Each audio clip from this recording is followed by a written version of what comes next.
Sahih al-Bukhari 501. Narrated Abu Juhayfa.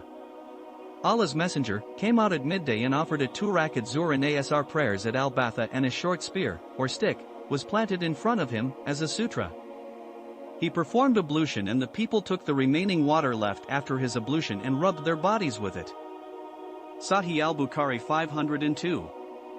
Narrated Yazid bin al-Ubayd.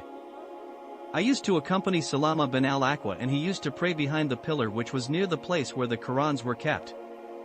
I said, O Abu Muslim, I see you always seeking to pray behind this pillar. He replied, I saw Allah's Messenger, always seeking to pray near that pillar. Sahih al-Bukhari 503. Narrated Anas. I saw the most famous people amongst the companions of the Prophet, hurrying towards the pillars at the Maghrib prayer before the Prophet came for the prayer. Sahih al-Bukhari 504. Narrated Ibn Umar. The Prophet entered the Kaaba along with Usama bin Zaid, Uthman bin Talha and Bilal, and remained there for a long time. When they came out, I was the first man to enter the Kaaba. I asked Bilal, where did the Prophet pray? Bilal replied, between the 2 front pillars. Sahih al-Bukhari 505. Narrated Nafi. Abdullah bin Umar said, Allah's Messenger entered the Kaaba along with Usama bin Zaid, Bilal and Uthman bin Talha al-Hijabi, and closed the door and stayed there for some time. I asked Bilal when he came out, what did the Prophet do? He replied, he offered prayer with 1 pillar to his left and 1 to his right and 3 behind. In those days, the Kaaba was supported by 6 pillars. Malik said, there were 2 pillars on his, the Prophet's, right side. Sahih al-Bukhari 506. Narrated Nafi. Whenever Abdullah entered the Kaaba, he used to go ahead, leaving the door of the Kaaba behind him. He would proceed on till the remaining distance between him and the opposite wall about 3 cubits. Then he would offer prayer there where the Prophet had offered salat, as Bilal informed me. Ibn Umar said, it does not matter for any of us to offer prayers at any place inside the Kaaba. Sahih al-Bukhari 507. Narrated Nafi. The Prophet used to make his she-camel sit across, and he would pray facing it, as a sutra.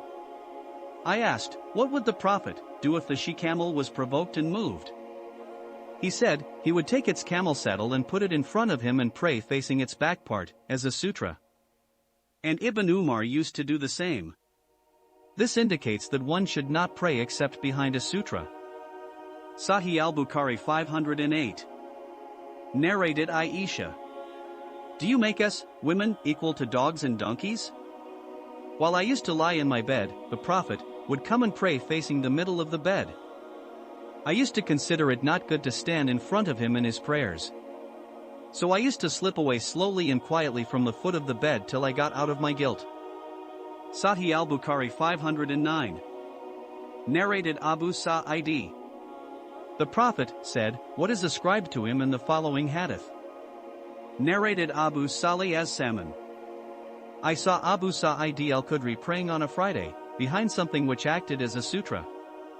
A young man from Bani Abi Muwait wanted to pass in front of him, but Abu Sa'id repulsed him with a push on his chest. Finding no alternative, he again tried to pass, but Abu Sa'id pushed him with a greater force. The young man abused Abu Sa'id and went to Marwan and lodged a complaint against Abu Sa'id, and Abu Sa'id followed the young man to Marwan, who asked him, O Abu Sa'id, what has happened between you and the son of your brother? Abu Sa'id said to him, I heard the Prophet saying, if anybody amongst you is praying behind something as a sutra and somebody tries to pass in front of him, then he should repulse him, and if he refuses, he should use force against him, for he is a shaitan, a Satan. Sahih al-Bukhari 510. Narrated Busr bin Sa'id. That Zayd bin Khalid sent him to Abi Juhaym to ask him what he had heard from Allah's Messenger about a person passing in front of another person who was praying.